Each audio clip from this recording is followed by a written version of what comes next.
Jake Morrison stood on the bridge of the UES Defiance and stared at the screens in front of him. The view made his stomach turn cold.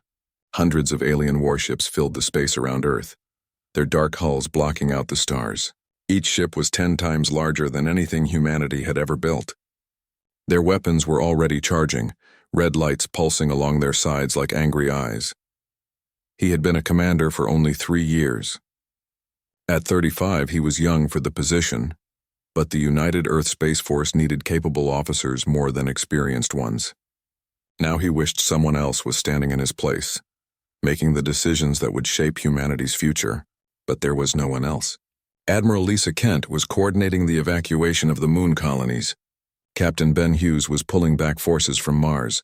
The defense of Earth's orbital stations fell to him. "Sir, incoming transmission from the Vorshan flagship," said Lieutenant Amy Cross from the communications station. She was barely 23, fresh out of the academy, and her hands shook as she worked the controls. "Put it through," Jake said. His voice sounded steadier than he felt. The main screen flickered. A Vorshan commander appeared, its 4 eyes gleaming with cold intelligence. The creature stood nearly 8 feet tall, covered in dark scales that reflected the light like oil on water. When it spoke, the translation came through flat and emotionless. "Humans of Earth. The Vorshan Empire claims this system. You will surrender all military assets and submit to our authority. Resistance will result in the complete destruction of your species. You have 1 solar rotation to comply." The transmission ended before Jake could respond. Around him, the bridge crew sat in shocked silence. 1 solar rotation. 24 hours to give up everything humanity had built or face extinction. "Get me a direct line to the Galactic Council," Jake ordered. "Emergency priority." Amy worked quickly, her fingers flying across her console. "Channel open, sir." Jake took a deep breath. "This is Commander Jake Morrison of the United Earth Space Force. We are under immediate threat of invasion by the Vorshan Empire. We request military assistance as outlined in the Mutual Defense Charter. Please respond." The wait felt like hours. In reality, only 10 minutes passed before Ambassador Peter Cole's face appeared on the screen. The ambassador was human, one of Earth's representatives to the Council. He looked tired, older than his 50 years. His expression told Jake everything before he even spoke. "Commander Morrison, I've presented your request to the Council." "I'm sorry." "The vote was unanimous." "They will not intervene." "What?" Jake couldn't believe it. "We've been members of the Council for 30 years.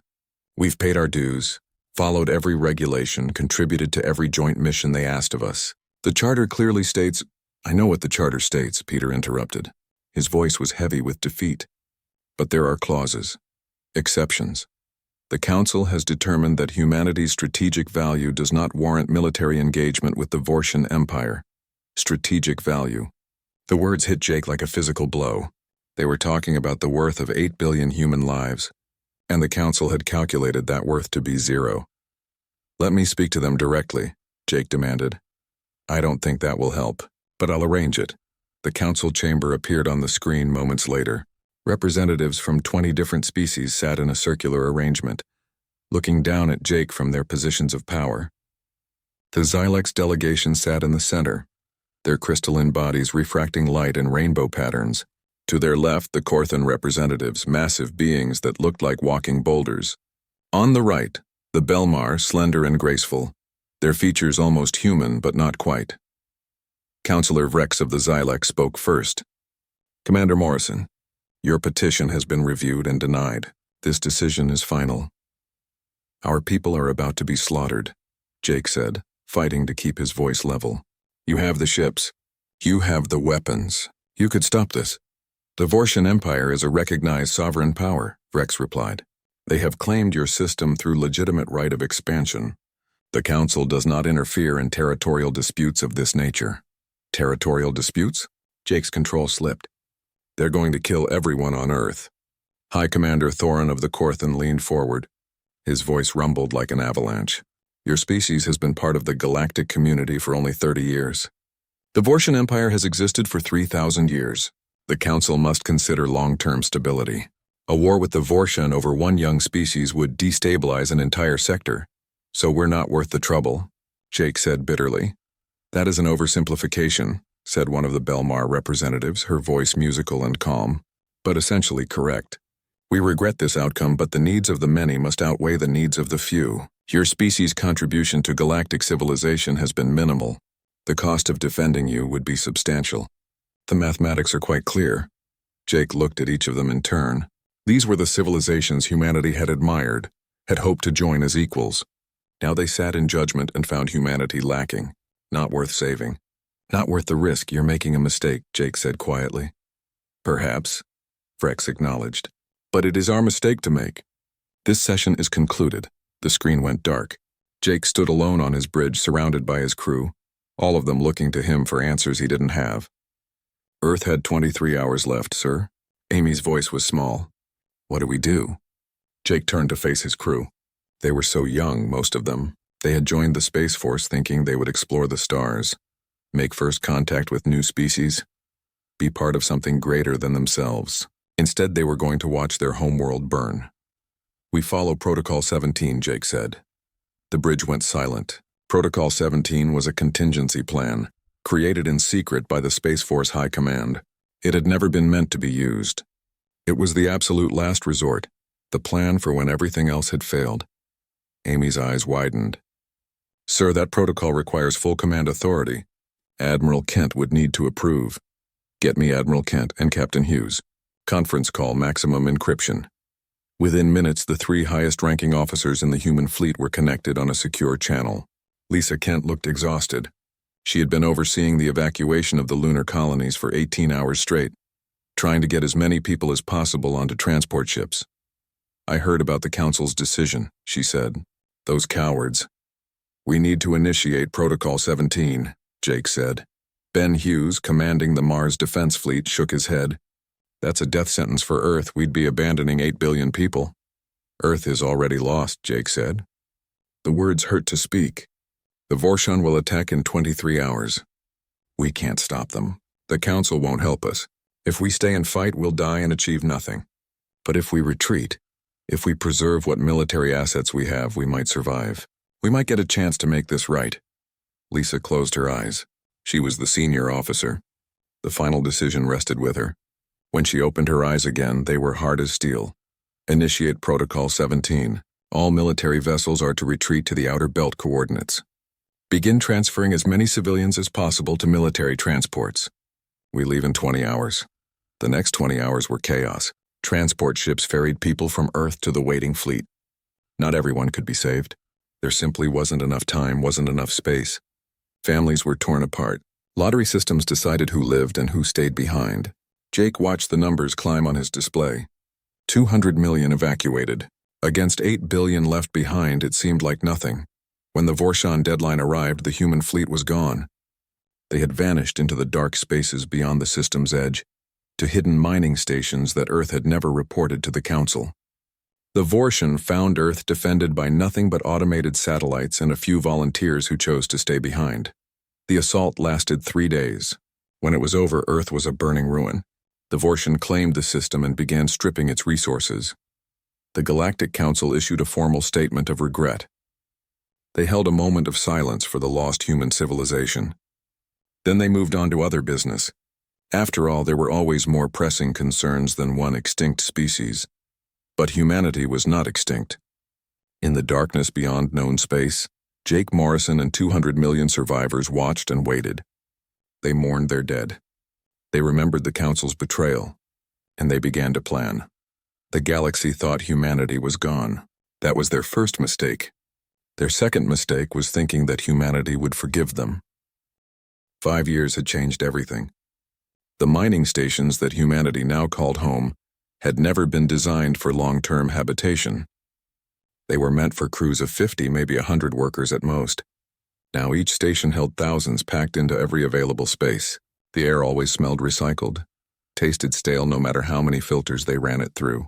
But they were alive, and that was more than the Vorshan had intended. Jake Morrison walked through the corridors of Station Prime, the largest of their hidden refuges. He had aged in those 5 years. Gray streaked his hair now and lines creased his face. The weight of 200 million lives did that to a person. People nodded as he passed, some with respect, others with barely concealed anger. Not everyone agreed with his decisions. Not everyone forgave him for leaving Earth behind. He found Kyle Bennett in Engineering Section 7, surrounded by half-assembled machinery and holographic blueprints. Kyle was a genius, everyone agreed on that.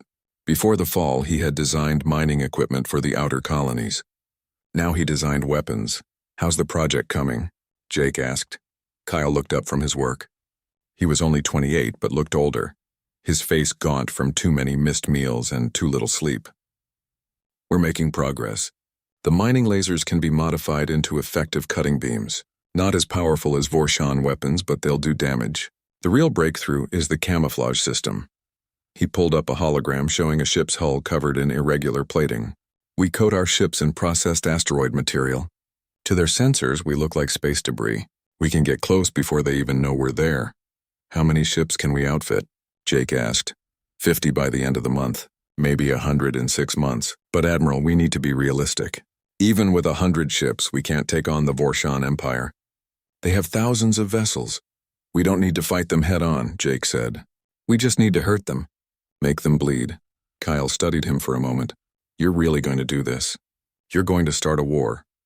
"They started the war when they burned Earth. We're just finishing it." Jake left engineering and headed to the medical bay. Dr. Sarah Wallace was working a double shift again, treating the endless stream of patients. Life in the stations was hard. Radiation exposure, equipment failures, accidents. Sarah and her staff fought to keep people alive with limited supplies and improvised equipment. "Admiral," she greeted him without looking up from her patient. "If you're here to ask me to clear more people for combat duty, the answer is still no. We're barely keeping everyone healthy as it is." "I'm just checking in," Jake said. Sarah finished her examination and finally looked at him. "You look terrible. When was the last time you slept?" "I sleep enough." "That's not an answer." She pulled out a medical scanner and ran it over him before he could protest. "Your stress levels are dangerous. You're going to give yourself a heart attack. I'll rest when this is over." "When what's over?" "The war. Jake, this could go on for decades. You need to take care of yourself." He wanted to argue, but she was right. She usually was. "I'll try to sleep more. I promise. I'll believe it when I see it." She softened slightly. "How's the planning going?" "We're almost ready. Another few months and we'll have enough ships for the first strike." Sarah shook her head. "Be careful. We've survived this long by staying hidden. Once you attack, they'll come looking for us. Let them look. We've been hiding long enough." The next stop was the training center, a converted cargo bay where Lieutenant Chris Moore ran combat drills. Chris had been a pilot instructor before the fall. Now he trained soldiers for a different kind of warfare. Guerrilla tactics. Hit-and-run attacks. Fighting dirty because they didn't have the luxury of fighting fair. The bay was filled with people working through drills, hand-to-hand combat, weapons training, boarding simulations. They ranged from teenagers to people in their 60s. Everyone who could fight was learning how. Chris saw Jake and jogged over. "Admiral, good timing. I wanted to show you something." He led Jake to a group practicing zero-gravity combat. They moved through the space with grace, using magnetic boots and handholds to maneuver while firing training weapons at holographic targets.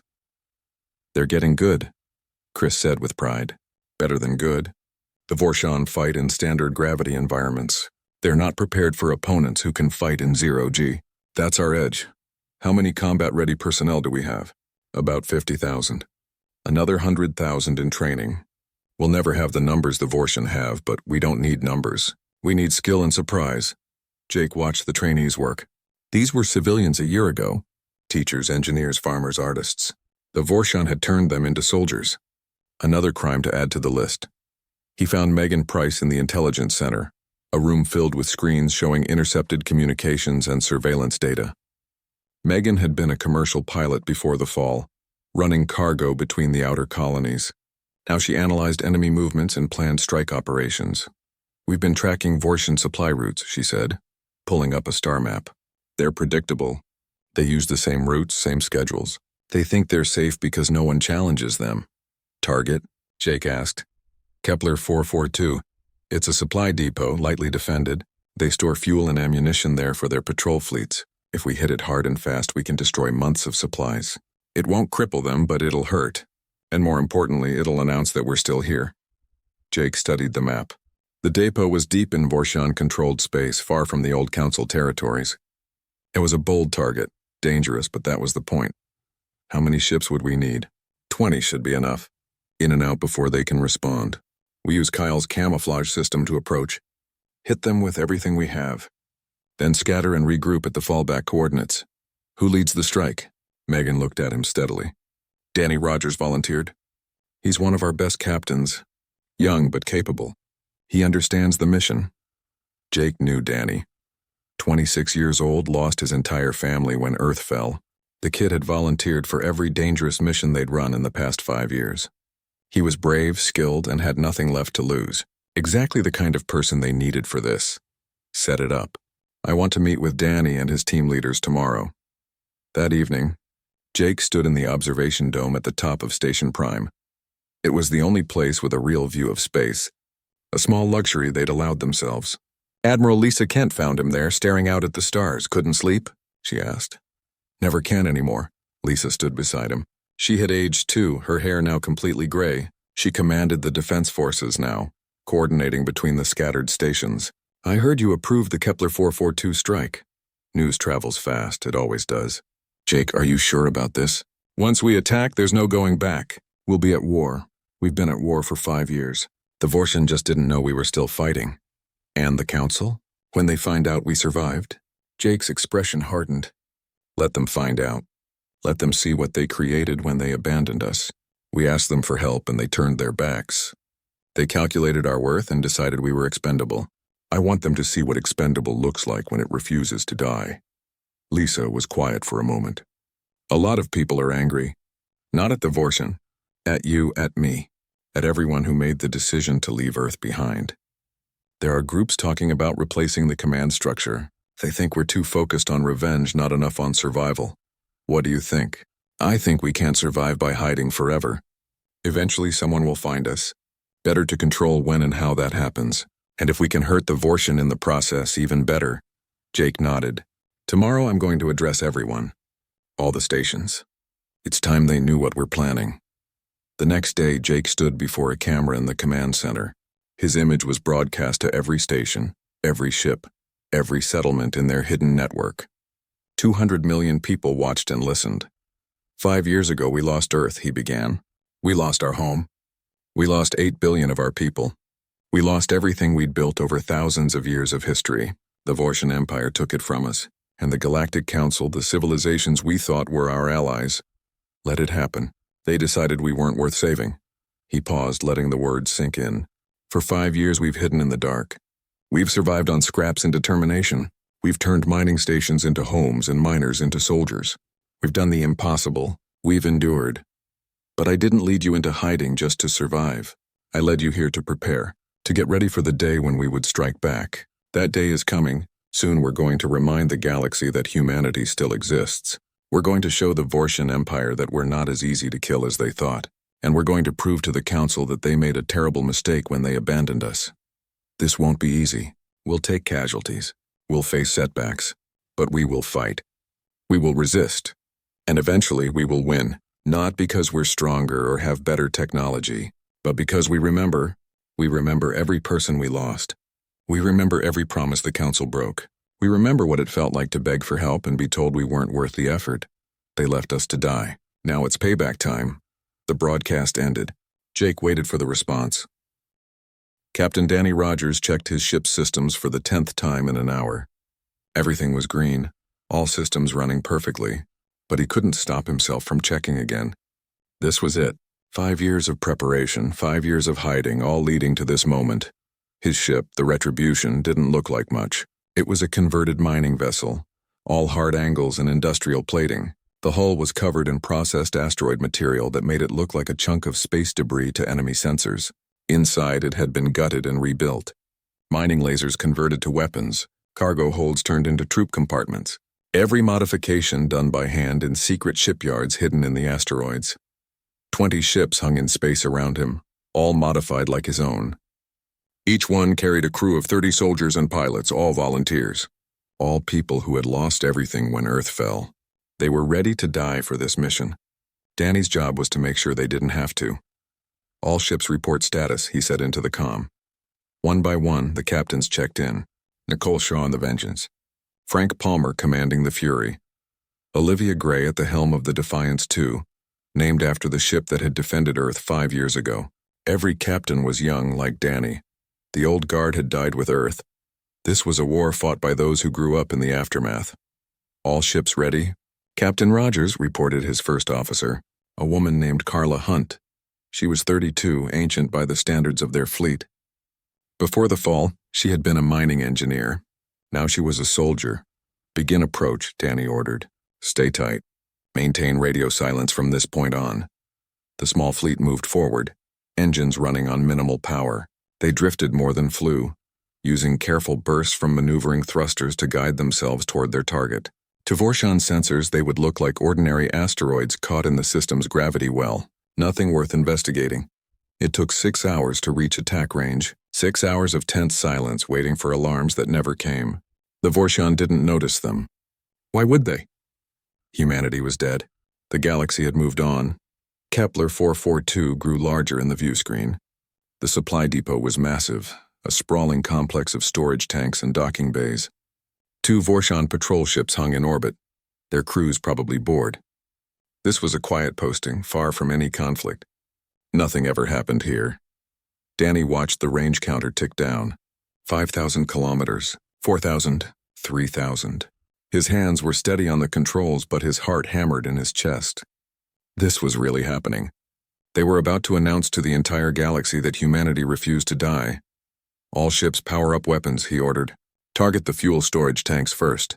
We want maximum damage, maximum chaos. Hit hard and get out. Remember the plan.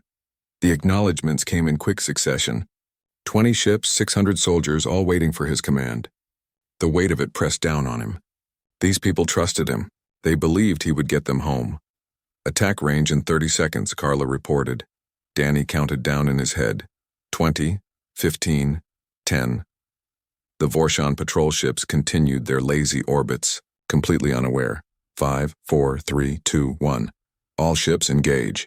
The Retribution's engines roared to life. The asteroid camouflage fell away as they accelerated toward the depot. Behind him, 19 other ships did the same, breaking from their concealment in a coordinated strike. The mining lasers, upgraded and overpowered, lanced out across the void. Brilliant blue beams cut into the depot's fuel storage. The first tank exploded in a ball of fire that spread rapidly in the vacuum.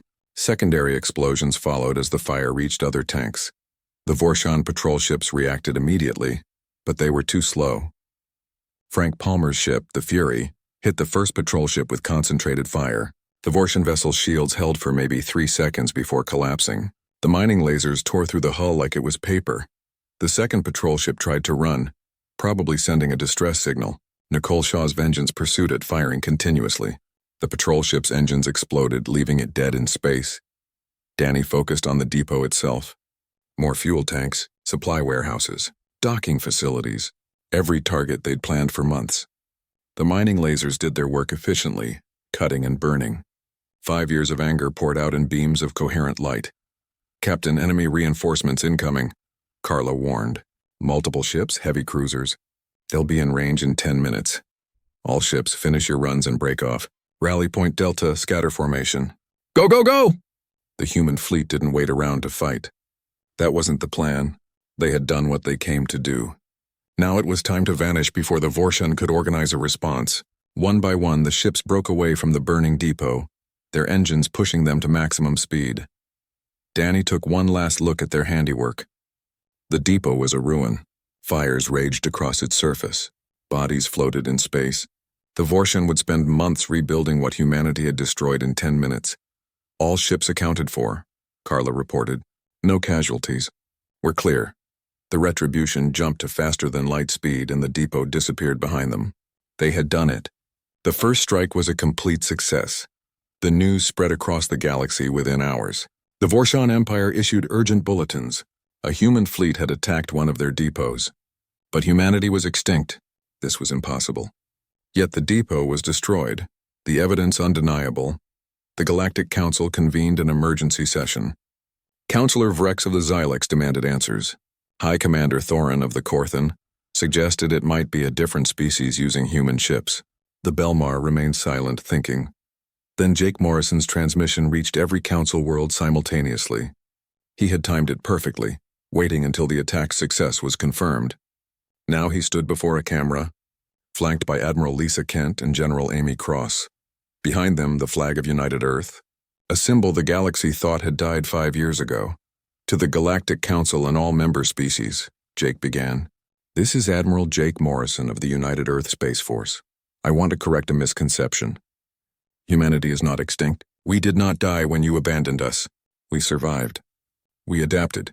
And now we're coming for those who wronged us. He paused, letting that sink in. 5 years ago, the Vorshan Empire invaded our system. We begged the Council for help. We pleaded for the protection promised in the Mutual Defense Charter. You refused. You calculated that we weren't worth saving, that the cost of defending us outweighed our value to galactic civilization. You were wrong. Today's attack on the Vorshan supply depot at Kepler 442 is just the beginning. We will strike again, and again. We will make the Vorshan Empire pay for every life they took. We will remind the galaxy that humanity does not forget. We do not forgive, and we most certainly do not die quietly. The transmission ended. The galaxy reacted with shock and confusion. Humanity had survived. Impossible as it seemed, the impossible had happened. The Vorshan Empire mobilized their fleets. They would hunt down every human ship, destroy every hidden base. The arrogance that had led them to ignore humanity's survival now transformed into rage. How dare these primitives strike at the mighty Vorshan? But finding humanity proved harder than expected. The human fleet didn't have a homeworld to defend anymore. They were ghosts, appearing from nowhere to strike and then vanishing before reinforcements could arrive. Every Vorshan patrol feared they might be next. Every supply convoy checked their sensors constantly, jumping at shadows. 2 weeks after Kepler 442, humanity struck again. This time it was a mining operation in the Vorshan home system. The attack was brief but brutal. 30 human ships appeared, destroyed the mining platforms, and disappeared before the defense fleet could respond. A month later, they hit a Vorshan communications relay, then a shipyard, then a fuel refinery. Each attack carefully planned, perfectly executed. The Vorshan tried to predict the next target, but humanity always struck where they were weakest. The Council watched with growing alarm. They sent ambassadors to the Vorshan Empire offering to mediate. The Vorshan refused. This was their problem to solve. They would crush the human insurgency and restore order. Councillor Vrex called for another emergency session. This situation is spiraling out of control. The Vorshan are diverting massive resources to hunt humans. Trade routes are being disrupted. The instability is affecting the entire sector. Perhaps we should have helped them 5 years ago, suggested one of the Belmar representatives quietly. What's done is done, Thorin rumbled. The question is what we do now. We offer the humans a deal, Vrex said. We broker a peace between them and the Vorshan. We find them a new homeworld, provide resources for rebuilding. In exchange, they cease hostilities. Ambassador Peter Cole, watching from Earth's old seat on the Council, shook his head. You still don't understand them. Humanity doesn't want a deal. They want justice. Justice is a luxury, Vrex replied.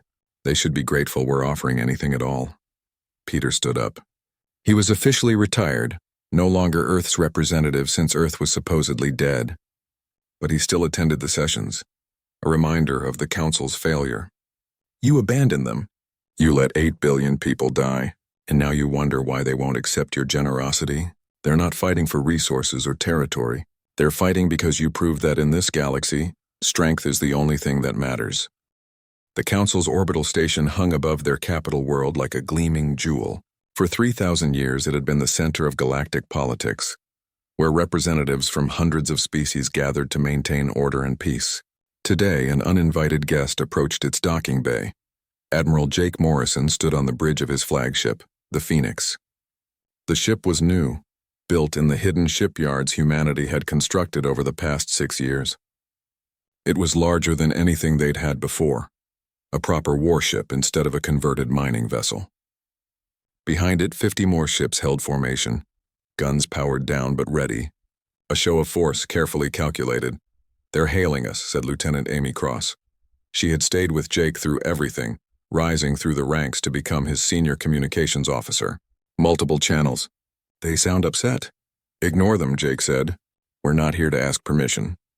The Phoenix moved into docking position. The station's security systems came online, weapons tracking the human fleet, but they didn't fire. The Council wanted to talk, and you couldn't talk if you started a shooting war in your own orbit. Jake left the bridge with his escort, a squad of soldiers led by Colonel Danny Rogers. The young captain had earned his promotion after Proxima Station, commanding the boarding actions that had turned the tide of that battle.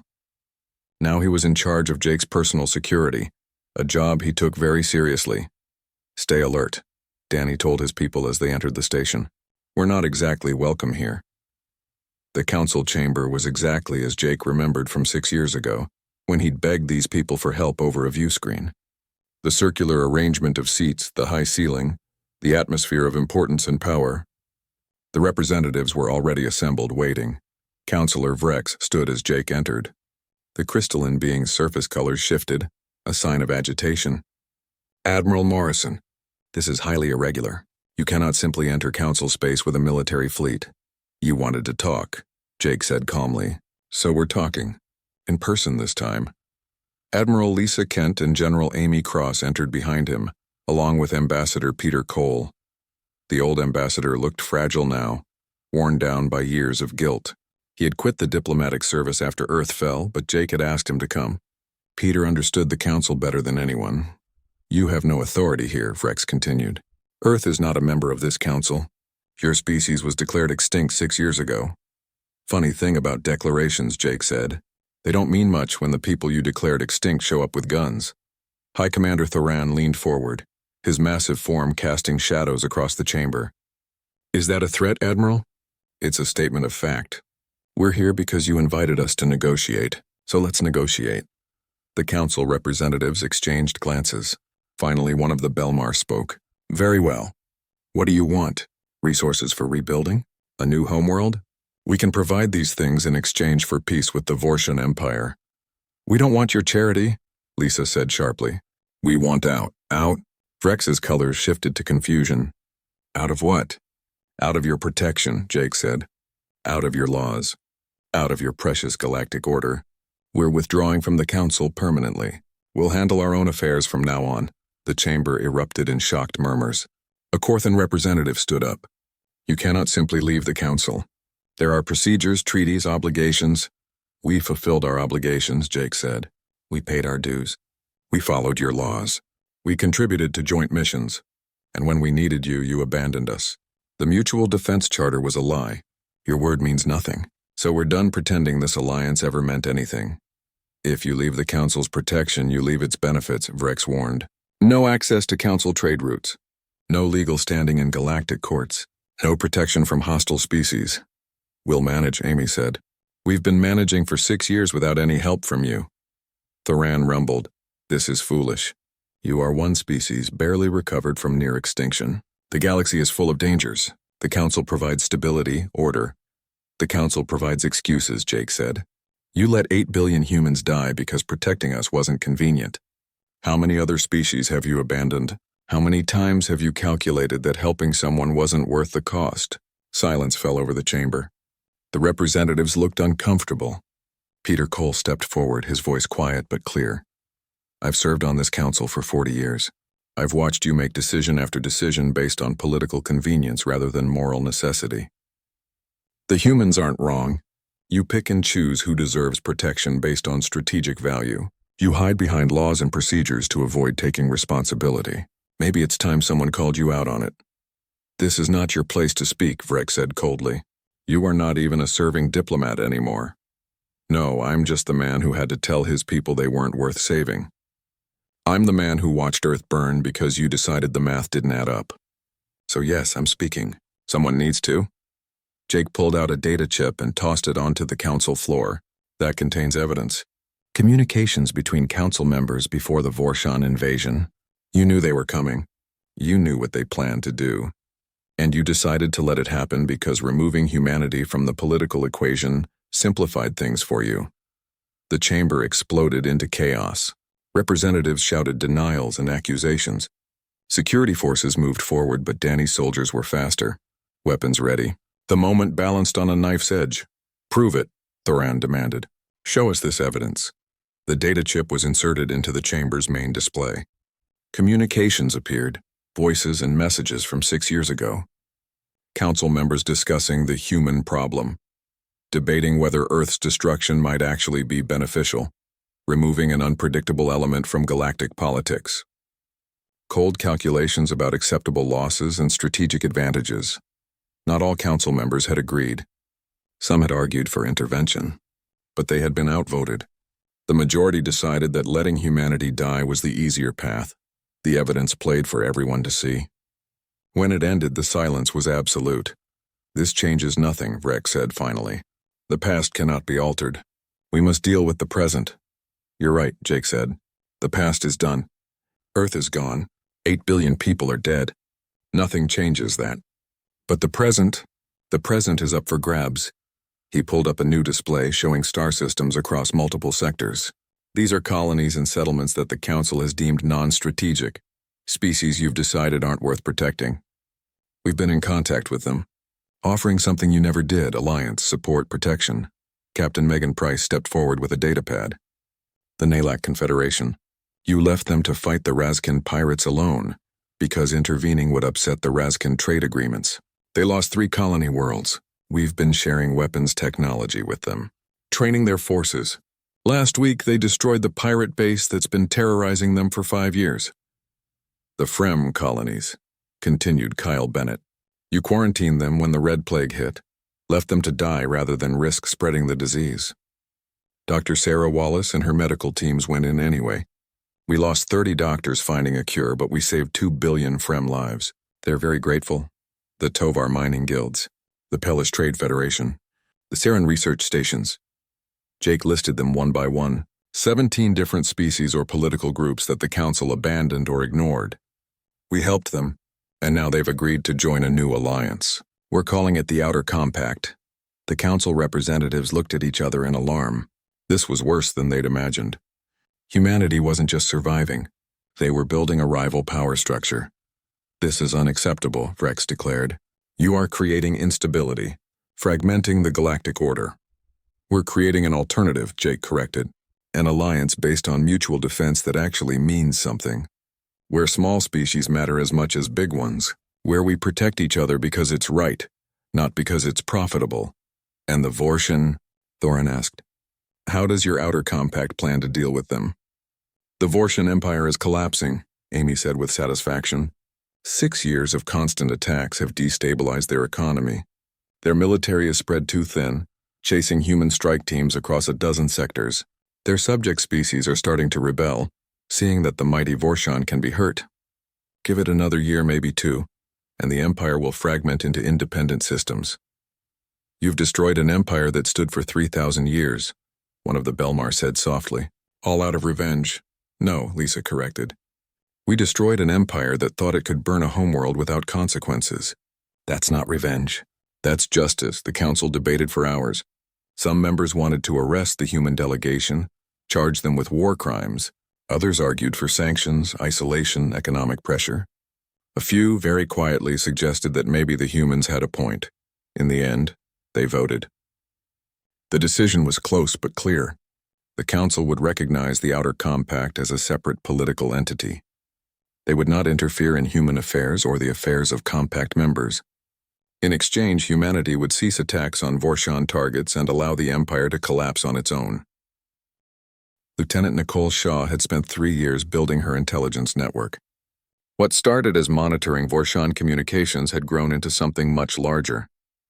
Now she had contacts on dozens of Council worlds, sources who passed her information that the public never saw. When the data started coming in, she knew immediately it was important. She found Admiral Jake Morrison in the strategy room, studying plans for the Earth recovery operation. 7 years had passed since the fall. He looked older than his 42 years, the weight of leadership having carved deep lines in his face. "Admiral, you need to see this," Nicole said, transferring files to the main display. The documents appeared on screen. Internal Council communications, meeting transcripts, financial records. Jake read through them, his expression growing darker with each page. "They knew," he said quietly. "The Council knew the Vorshan were planning to invade Earth. They had advance warning. 3 months before the attack, they knew." "It's worse than that," Nicole said, pulling up more files. They didn't just know, they encouraged it. Look at this communication between Counselor Vrex and a Vortian trade minister. Vrex suggested that Earth's system had valuable resources that the Vortian might find worth claiming. He all but drew them a map. Lisa Kent entered the room, followed by Amy Cross and Kyle Bennett. They had all been summoned by Nicole's urgent message. As they read the evidence, the temperature in the room seemed to drop. "This is a smoking gun," Amy said. "Proof that the Council deliberately set up Earth's destruction." "Why?" Lisa demanded. "What did they gain from killing 8 billion humans?" Kyle found the answer in the financial records. Political stability. Look at the timeline. 6 months before the Vortian invasion, humanity proposed major reforms to Council voting procedures. We wanted to give smaller species more representation, reduce the power of the elder species. The proposal was gaining support. If it had passed, species like the Xylex and Corthan would have lost their controlling influence. "So they removed the problem," Jake said. "They let the Vortian destroy us to protect their political power." "What do we do with this information?" Nicole asked. "If we release it, the Council will fall apart. There will be chaos." Jake looked at each of them in turn. "The Council deserves to fall apart. The question is whether the galaxy deserves the chaos that will follow." They debated for hours. The evidence was explosive. It would destroy the Council's credibility, turn member species against the leadership, possibly trigger a galactic civil war. It was the ultimate payback, the final revenge against those who had betrayed humanity. "We should do it," Amy argued. "Burn them down. Let everyone see what they really are." "And then what?" Lisa countered. "We destabilize the entire galaxy out of spite? How many people die in the chaos? How many species suffer?" "They let 8 billion humans die," Amy shot back. "Why should we care about their suffering?" "Because we're better than them," Sarah Wallace said, entering the room. She had been listening from the doorway. "We're better than the Council. That's the point. We don't let people die because it's convenient. We don't sacrifice billions for political gain. If we release this information just to cause chaos, we become exactly what we're fighting against." Jake stood at the window, looking out at the stars. Somewhere out there, Earth waited. The homeworld damaged but still alive. They were so close to reclaiming it. So close to fulfilling the promise he'd made 7 years ago. "We release the information," he decided. "But not yet. First, we take back Earth. We establish the Outer Compact as a real power. We give the galaxy an alternative to the Council. Then, when we're strong enough to weather the storm, we show everyone what the Council really is." 2 months later, the fleet gathered at the edge of the solar system. It was the largest force humanity had assembled since the fall. 150 human warships, plus another 200 vessels from Outer Compact members. The Nalak contributed their new battle cruisers. The Frem sent hospital ships and support vessels. The Tovar provided mining and construction equipment for the rebuilding effort. Commander Olivia Gray commanded the Vanguard, the ships that would clear out any remaining Vortian forces. Captain Danny Rogers led the boarding teams ready to secure orbital installations. Dr. Sarah Wallace prepared medical facilities for survivors if any remained. The Vortian Empire had officially withdrawn from Earth 3 weeks earlier, as part of their general collapse. But intelligence suggested some forces remained, either unwilling to leave or cut off from the evacuation. They would have to be dealt with. The fleet moved in system, weapons ready. As they approached Earth, the damage became visible. The blue-green jewel of humanity's memories was gone. The planet below was brown and gray, its atmosphere choked with dust. Oceans were smaller, continents scarred, but it was still Earth, still home. Scanning for Vortian signatures, Nicole reported from the intelligence ship. "I'm reading approximately 50 vessels in orbit. Mix of military and civilian. They're powering up weapons. Open a channel," Jake ordered. "Let's give them a chance." The communication went out on all frequencies. "Vortian forces. This is Admiral Jake Morrison of the United Earth Space Force. Earth is under the protection of the Outer Compact. You are ordered to leave immediately. This is your only warning." The response came quickly. "Human fleet, this is Commander Zarath of the Vortian Holdfast. We do not recognize your authority. This system belongs to the Empire. We will defend it. The Empire abandoned you," Jake said. "Your government is collapsing. Your supply lines are cut. You can't win this fight. Leave now and live. We are Vortian. We do not run from primitives. Jake closed the channel and looked at Olivia. Clear them out. The battle was brief and one-sided. The Vorshan ships were old, poorly maintained, running on limited supplies. The human fleet, backed by compact allies, overwhelmed them in minutes. Most of the Vorshan vessels were disabled rather than destroyed. Jake had given orders to minimize casualties. There had been enough death already. By the end of the day, Earth orbit was clear. Human ships moved into position around the planet while landing teams began the descent to the surface. What they found was heartbreaking. Cities lay in ruins, picked clean by Vorshan scavengers. The radiation levels were high but survivable with proper equipment. The atmosphere was damaged but breathable. And scattered across the continents they found survivors, not many. Maybe 100,000 humans hidden in bunkers and underground shelters, living like animals for 7 years. When they saw human ships landing, when they saw the United Earth flag, they wept. Sarah Wallace set up medical centers in the least damaged areas. Kyle Bennett began assessing what could be salvaged and what needed to be rebuilt from scratch. Teams worked around the clock, clearing debris, setting up temporary housing, establishing supply lines. Jake stood in what had been New York City, or what was left of it. The skyline was gone, replaced by rubble and twisted metal. But people were already working to rebuild, humans and aliens together, members of the Outer Compact contributing their skills and resources. It's going to take decades to fix this, Lisa said, standing beside him. Longer, Jake agreed. Maybe a century before Earth is truly healed. But we have time now. We have a future. What about the evidence? When do we release it? Jake pulled out the data chip he'd carried for months. Soon. But first I want the Council to see what we've accomplished. I want them to see Earth rebuilding, the Outer Compact working together, everything they said was impossible.